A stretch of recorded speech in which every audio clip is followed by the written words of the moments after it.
வணக்கம். செல்வகுமாரின் அதிகாலை வானிலை ஆய்வறிக்கை. அதிகாரப்பூர்வ வானிலை அறிக்கைக்கு இந்திய வானிலை ஆராய்ச்சித்துறை அறிக்கையை பார்க்கவும். 2026 ஜூலை 17 வெள்ளிக்கிழமை அதிகாலை நிலவர வானிலை பதிவு. வானிலை அமைப்பு: வங்கக்கடலில் உருவாகி இருக்கக்கூடிய காற்றழுத்த தாழ்வு பகுதி தீவிர தாழ்வு பகுதியாகி தற்பொழுது மேற்கு வங்கத்தில் நுழைய தொடங்கி இருக்கிறது. இன்றைக்கு மதியம் முழுமையாக மேற்கு வங்கத்தில் நுழைந்து அது ஜார்க்கண்ட், பீகார், சத்தீஸ்கர், ஒடிசாவின் வடக்கு பகுதி வழியாக செயலிழந்து கொண்டே மேற்கு நோக்கி பயணிக்கும். எப்பொழுது நாம சொல்லியிருக்கிறோம், எப்பொழுது தரையிறகிறதோ அப்பொழுது செயலிழக்கும் பொழுது காற்றோட வேகத்துல மாறுபாடு ஏற்படும். ஏற்கனவே சொன்னோம், பசிபிக் பெருங்கடல்ல தைவான், சீனாவை கடக்கும் பொழுது ஒரு மாறுபாடு ஏற்படும் சொன்னோம். அப்ப வேகத்துல ஏற்படக்கூடிய ஒரு தேக்கம், டைட்டா ஓடிட்டு இருக்கக்கூடிய காற்றுல திடீரென்று ஒரு தேக்கம் ஏற்படும் பொழுது என்ன ஆகும்னா, காற்றில் திசையில் வேகத்தில் மாறுபாடு ஏற்படும். அந்த மாறுபாடு இன்றைக்கு மதியம் முதல் இப்பொழுதே தொடங்கி இருக்கு. இருந்தாலும் அது வெப்பச்சலனத்திற்கு சாதகமாக மதியம் முதல் ஏற்படும் அமையும். இன்றைக்கு மதியம், அதாவது நண்பகல் முதல் எங்க மழைப்பொழிவு தொடங்கும் பார்த்தீங்கன்னா, முதல்ல கர்நாடகாவின் பெங்களூரு, மைசூரு உள்ளிட்ட பகுதிகள், பிறகு குப்பம், அதனை ஒட்டியுள்ள கிருஷ்ணகிரி மாவட்ட பகுதிகள், அதனை தொடர்ந்து கர்நாடக எல்லையோர ஈரோடு, நீலகிரி மற்றும் சேலம், தர்மபுரி, கிருஷ்ணகிரி மாவட்டத்தின் பிற பகுதிகளில் இன்றைக்கு மதியத்திற்கு பிறகு மழை பொழிவு ஆங்காங்கே தொடங்கும். அதே போல கோயமுத்தூர் வடக்குக்கு இன்றைக்கு மாலை மழை வாய்ப்பு இருக்கிறது.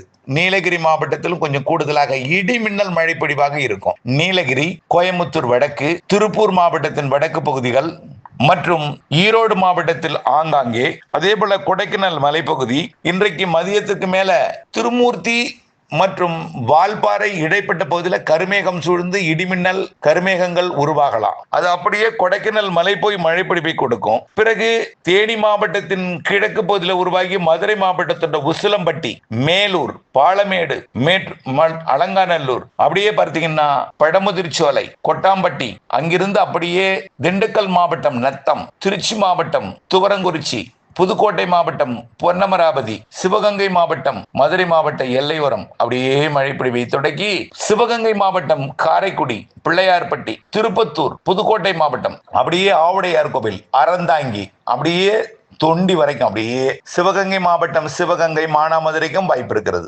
அப்படியே ராமநாதபுரம் மாவட்டம் கடலோர பகுதிகளுக்கும், புதுக்கோட்டை மாவட்ட கடலோர பகுதிகளுக்கும், அதாவது ஜெகதாப்பட்டினம், கோட்டப்பட்டினம், மீமிசல் மற்றும் கட்டுமாபடி, அப்படியே மணமேல்குடி, அறந்தாங்கி, ஆவுடையார் கோவில், அப்படியே புதுக்கோட்டை மாவட்ட பகுதிகளுக்கும், அரிமளம், புதுக்கோட்டை, ஆலங்குடி, கரம்பக்குடி, மேலும் வடகாடு, அப்படியே பார்த்தீங்கன்னா திருவோணம், கந்தர்வக்கோட்டை, அப்படியே ஒரத்தநாடு, பட்டுக்கோட்டை, பாப்பாநாடு இடைப்பட்ட பகுதிகளுக்கு இன்றைக்கு மாலை மழை பொழிவு வந்து நெருங்கும். அதே வேளையில கர்நாடக பகுதிகளில் உருவாகும் மழை, அதாவது கர்நாடக எல்லையோர மாவட்டங்களில் உருவாகும் மழை நீலகிரி, திருப்பூர் வடக்கு, கோயம்புத்தூர் வடக்கு, ஈரோடு வடக்கு வழியாக நாமக்கல், கரூர் மாவட்டத்தின் ஒரு சில பகுதிகளுக்கு கூட வாய்ப்பு இருக்கு. நல்ல வார்த்தைகளை பார்க்கணும். ஒரு சில பகுதிகளுக்கு கூட வாய்ப்பு இருக்கு, உறுதி இல்லை. ஆனா நாமக்கல் மாவட்டத்தில் கொஞ்சம் கூடுதல் வாய்ப்பு கரூரை விட. அதை விட கூடுதல் வாய்ப்பு சேலம் மாவட்டத்திற்கு. அதுலயும் மேட்டூர், அந்த நெருப்பூர், இந்த பகுதி வழியாக அப்படியே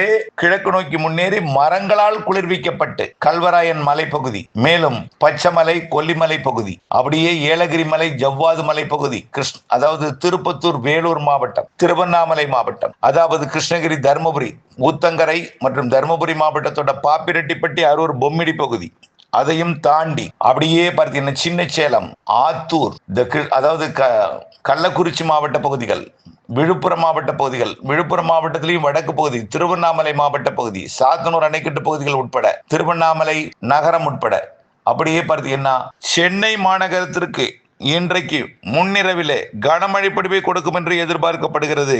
டெல்டாவிற்கு வாய்ப்பு இருக்கு. டெல்டாவில் வேதாரண்யம் பகுதி கூட வாய்ப்பு இருக்கு. கண்டிப்பா தஞ்சாவூர், ஒரத்தநாடு, பட்டுக்கோட்டை வரும். அது தாண்டி மதுக்கூர் வரும். மன்னார்குடிக்கும் வர வாய்ப்பு இருக்கு. நீடாமங்கலத்துக்கும் வாய்ப்பு இருக்கு. கும்பகோணத்துக்கு கூடுதல் வாய்ப்பு. தெற்கு காற்று கூடுதலாக இருக்கும்போது தெற்கு காற்றின் காரணமாக கும்பகோணம், மயிலாடுதுறை, அரியலூர், ஜெயங்கொண்டம் போன்ற பகுதிகளுக்கு அப்படியே தள்ளிவிடப்பட்டு அப்படியே மயிலாடுதுறை மாவட்டத்தோட மணல்மேடு, கடலூர் மாவட்டத்தோட காட்டுமன்னார் கோவில், ஸ்ரீமுஷ்ணம், அப்படியே பார்த்தீங்கன்னா முட்டம், அப்படியே சிதம்பரம், புவனகிரி பகுதிக்கும் வாய்ப்பு இருக்கு. அப்படியே பிச்சாவரத்துக்கும் அங்கே நுழையக்கூடிய காற்று சென்னையை நோக்கி தள்ளும். கடலூர் மாவட்டத்திலையும் கடலூர் மாவட்டம் மற்றும் புதுச்சேரி இடைப்பட்ட பகுதியில் இருக்கக்கூடிய வளைவு காரணமாக அங்கே நுழையக்கூடிய காற்று அப்படியே செங்கல்பட்டு, விழுப்புரம் மழையை செங்கல்பட்டு கொண்டு விழுப்புரம் மழை பிடிப்பை புதுச்சேரி வழியாக நுழையக்கூடிய காற்று செங்கல்பட்டு, காஞ்சிபுரம், பிறகு ராணிப்பேட்டை, திருப்பத்தூர், வேலூர், ராணிப்பேட்டை, திருவள்ளூர், சென்னை, செங்கல்பட்டு போன்ற மாவட்டங்களுக்கும் காஞ்சிபுரத்திற்கும் இன்றைக்கு மாலை, பின் மாலை, முன்னிரவு, நள்ளிரவு வரைக்கும் ஆங்காங்கே மழை பொழிவை கொடுக்கும். இன்றைக்கு நள்ளிரவு வரை நல்ல மழை தெரிகிறது. நாளை அதிகாலை வரை கூட இந்த மழைப்பிடிவு சென்னைக்கும் டெல்டாவிற்கும் இடைப்பட்ட கடலோர பகுதிகளில் கடல்ல பொழிந்து கொண்டிருக்கும். நாளை காலை பொழுது விடியும் பொழுது, சனிக்கிழமை அதிகாலை பொழுது விடியும் பொழுது வானம் மேகம் சூழ்ந்து காணப்படும். வடகடலோரத்துல ஒரு சில இடங்கள்ல தூறலும் தொடர்ந்து கொண்டிருக்க வாய்ப்பு இருக்கு. காரணம் என்னன்னா, இரு காற்று இணைவு, கரையை கடக்கக்கூடிய காற்றழுத்த தீவிர தாழ்வு பகுதி விட்டம் அதிகரிக்கும் பொழுது காற்றோட, அதாவது மேற்கிலிருந்து வரக்கூடிய காற்றும் ஒன்றிணையும் இடமாக வடகடலோரம், வட உள் பகுதிகள் அமையும். பெரும்பாலும் கர்நாடக எல்லையோரம் முதல் வங்கக்கடலோரம், வடகடலோரம் வரைக்கும் நல்ல மழை தெரிகிறது. ஆந்திர எல்லையோர மாவட்டங்களுக்கும், கர்நாடக எல்லையோர மாவட்டங்களுக்கும், வட உள் மாவட்டங்களுக்கும். அடுத்த இடம் மதுரை மாவட்ட வடக்கு பகுதி, சிவகங்கை, புதுக்கோட்டை, ராமநாதபுரம் மாவட்டத்தின் உள்பகுதி, டெல்டா மாவட்டங்களில் ஆங்காங்கே நல்ல மழை தெரிகிறது. மேலும் பல பகுதிகளில் ஆங்காங்கே மழை இருக்கும். ரைட். நாளைக்கு எப்படி இருக்கும்? இப்படியே இந்த மழை பொழிவு வடகடலோரம், வடபுல் பகுதிகளில் தொடர்ந்து கொண்டிருக்கும். இந்த நிகழ்வு அப்படியே டெல்லி போய் செயலிழந்த பிறகு புதிய நிகழ்வு உருவாகும். எப்போ?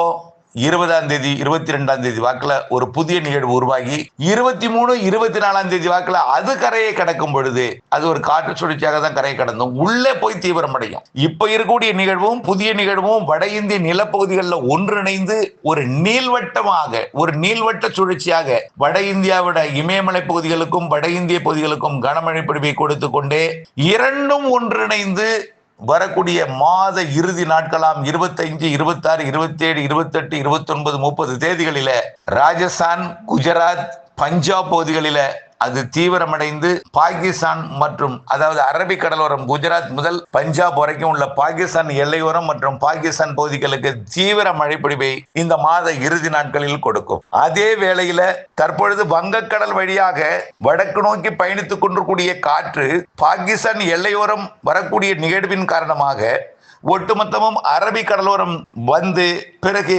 கேரளா, குறிப்பாக தமிழ்நாட்டின் கன்னியாகுமரி முதல் குஜராத்தின் பாகிஸ்தான் எல்லையோரம் வரைக்கும் முழுமையான காற்று ஏறி தமிழ்நாடு மற்றும் கேரளாவிற்கு இந்த மாதம் 25ஆம் தேதியிலிருந்து தொடங்கும் தென்மேற்கு பருவமழை. இப்பொழுதும் தென்மேற்கு பருவமழை வெப்பச்சலன இடிமழை பொழிவாக இருக்கும் 24ஆம் தேதி வரைக்கும். ஆங்காங்கே 24ஆம் தேதிக்கு பிறகு சுத்தமான ஒரு தென்மேற்கு பருவமழையாக தொடங்கி இடி இல்லாத மழைப்பொழிவாக தொடங்கி இந்த மாத இறுதி 28, 29, 30, 31 மற்றும் ஆகஸ்ட் 10 தேதி வரைக்கும் நல்லதொரு மழைப்பொழிவை ஒட்டுமொத்த தென் மாநிலங்களுக்கும் வட மாநிலங்களுக்கும் கொடுக்கும். குறிப்பாக தென்மேற்கு பருவமழை பொய்த்துவிட்டு போய்விடுமோ, எல்லினோ, சூப்பர் எல்லினோ என்று வறட்சி வரும் என்கிறார்களே, அந்த வறட்சி நம்மை வந்து வாட்டி விடுமோ என்ற அச்சத்தில் இருக்கக்கூடிய விவசாயிகளுக்கு இந்த மாத 25ஆம் தேதியிலிருந்து தொடங்கக்கூடிய தென்மேற்கு பருவமழையும், மாத இறுதியில் தீவிரமடையக்கூடிய ஒரு தென்மேற்கு பருவமழையும், ஆகஸ்ட் முதல் வாரத்தில் தீவிரமடைந்து காணப்படக்கூடிய தென்மேற்கு பருவமழையும், அதே நேரத்தில் தமிழ்நாட்டிலும்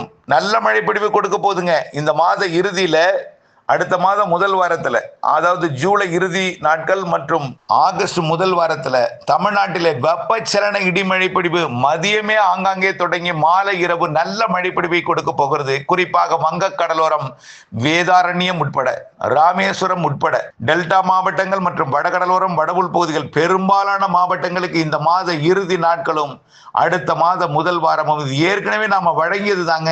நம்ம சொன்னதுதான் திரும்ப சொல்லிட்டு இருக்கோம். எதுவும் புதிதா மாற்றம் எதுவும் ஏற்படவில்லை. அதை கொஞ்சம் அழுத்தம் திருத்தமா சொல்றோம்.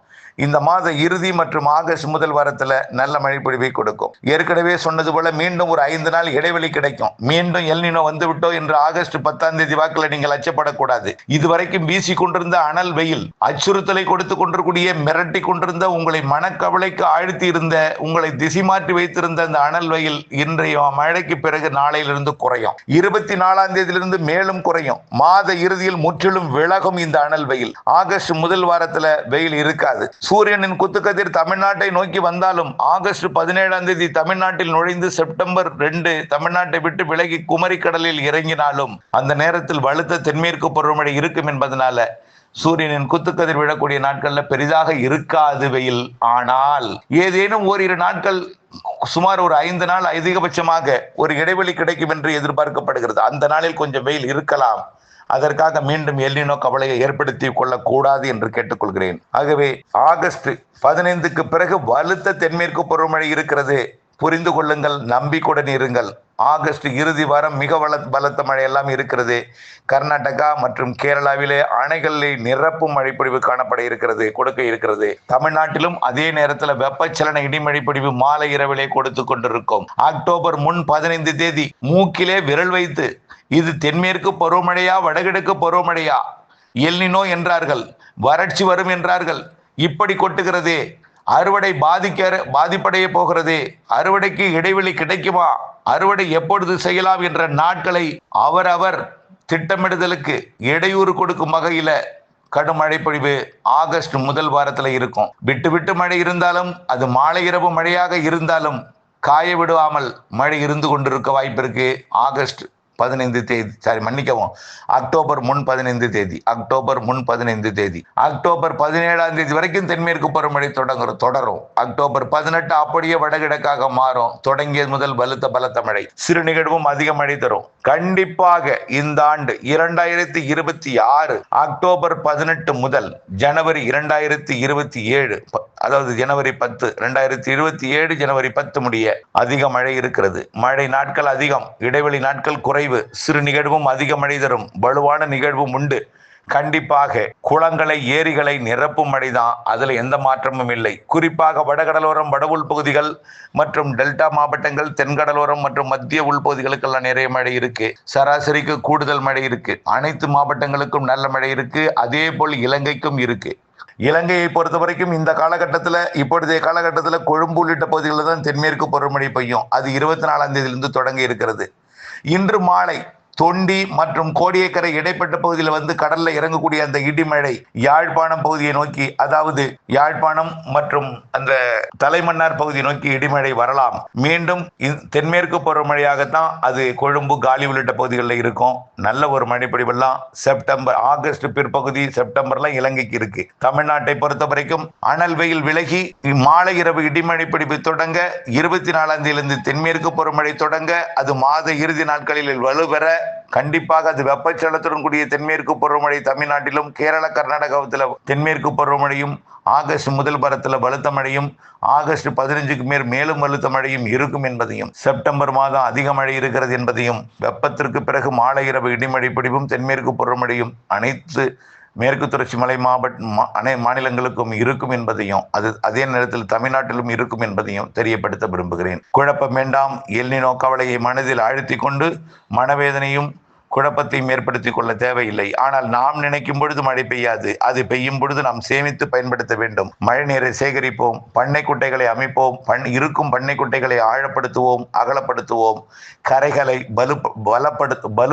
வலுப்படுத்துவோம். வடகிழக்கு பருவமழைக்கு முன்னேற்பாட்டுடன் இருப்போம். ஏன் தென்மேற்கு பருவமழை பின்மழை 45 நாட்கள் இந்த ஆண்டு தென்மேற்கு பருவமழை பின்மழையாக வலுத்து பெய்ய இருக்கிறது. அதனைத் தொடர்ந்து வடகிழக்கு பருவமழை வலுத்து பெய்ய இருக்கிறது என்பதையும் மீண்டும் தெரியப்படுத்த விரும்புகிறேன். அச்சம் வேண்டாம். இணைந்திருங்கள் அப்டேட்ஸுடன். நன்றி.